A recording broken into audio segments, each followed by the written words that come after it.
Well, hello. Welcome back to those of you who are return listeners, and welcome to any new listeners. We're very grateful that you take this time to commit your mind to opening to the Dhamma. You are certain to be blessed if you have the good intentions. Now we're talking today about the 37 wings of enlightenment, as we've been have in the past. This is the last grouping, and it's the longest grouping, the Four Noble Truths, and then the Eightfold Noble Path. The Four Noble Truths and the Eightfold Noble Path are the foundation of Buddhism. All sects of Buddhism that I'm aware of, Mahayana Buddhism, Theravada Buddhism, Zen Buddhism, etc., have as a foundation to their teaching the Four Noble Truths. They are essential in our understanding of what the Dhamma is.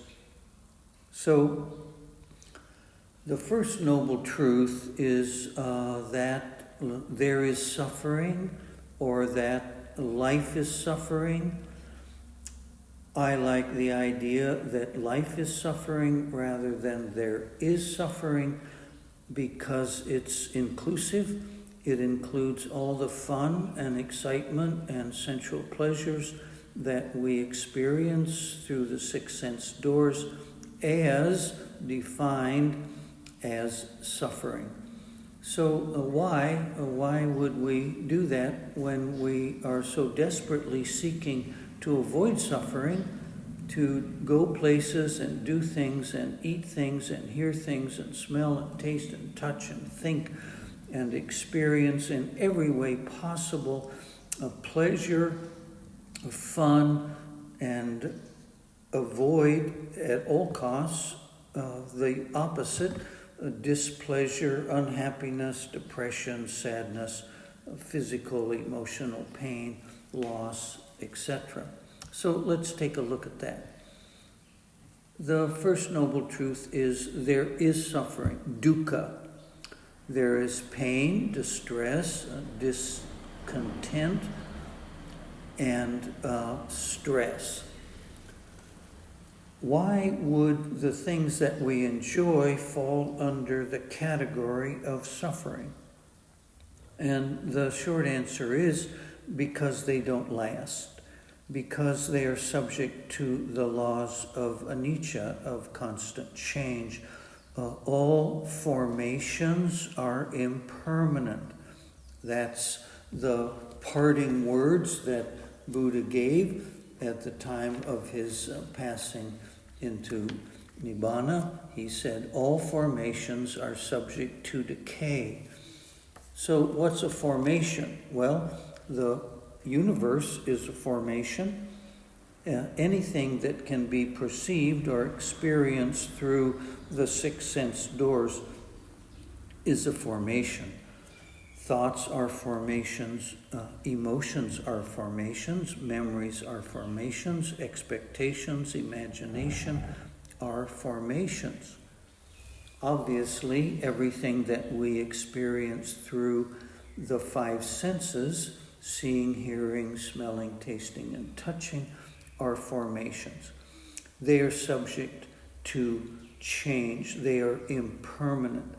The fact that they're impermanent means we are in a constant struggle trying to have the good experiences again and again and again, and to avoid as much as possible anything that we consider unpleasant.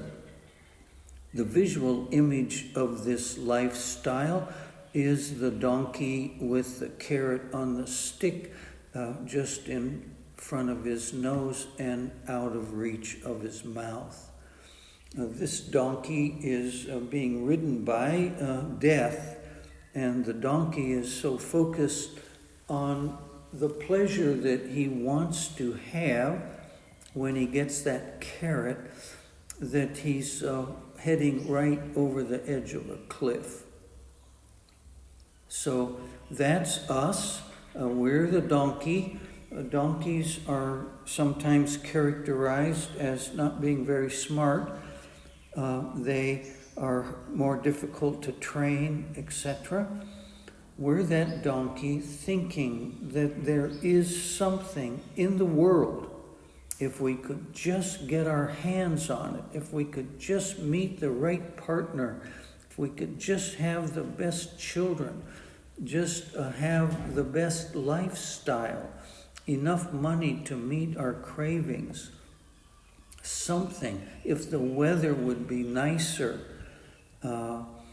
if family members, co-workers, and students, our fellow students, if we just could have relationships that weren't problematic, then we would prove to have been successful in finding peace and happiness in this world. However, this has proven to be impossible. Buddha left the world. He had it as good as anyone in his lifetime. He was like a billionaire or someone we think is successful. He had every comfort that you can imagine available to him. And his wisdom taught him, even before he became Lord Buddha, that something was missing. And this insight has touched all of our hearts, or you wouldn't be listening to Dhamma. Something is missing, and you're not going to find it in the world.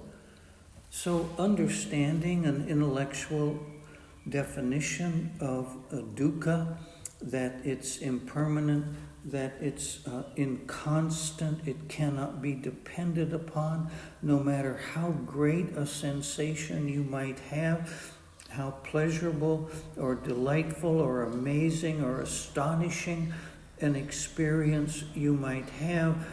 If you are paying attention, if you're practicing mindfulness, you will notice that it's just fading, fading, fading, and actually, scientifically, it's a memory the moment that it's over.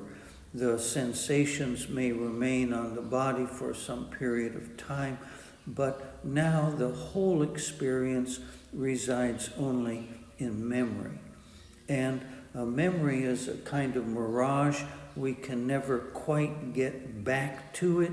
We go back to places we've enjoyed in the past, and sometimes we discover that it's just not quite the same as it was the first time.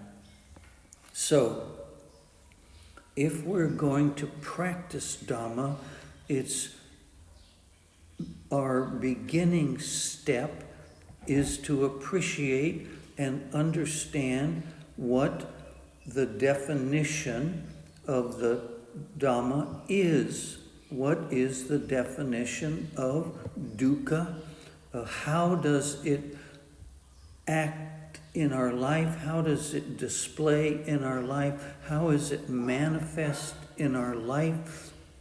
That is how we become awake, how we become more self-observant, how we practice self-awareness. We have to see that these laws, and in this case we're talking the laws of the Four Noble Truths, we have to see how they are active, how they exist in our daily life, and how easily we are disturbed, how easily we are deceived and distracted and led astray and heading straight for the cliff. If we cannot see that in our daily life, we are not practicing Dhamma. We are just theorizing. We are philosophizing. We are imagining that we have understood something that we have not yet experienced. The practice of the Dhamma is the practice of direct experience. It is not the practice of memorizing any teaching from the scriptures of any religion until you see that you suffer from craving and aversion, and that the entire day of consciousness is spent craving and aversion.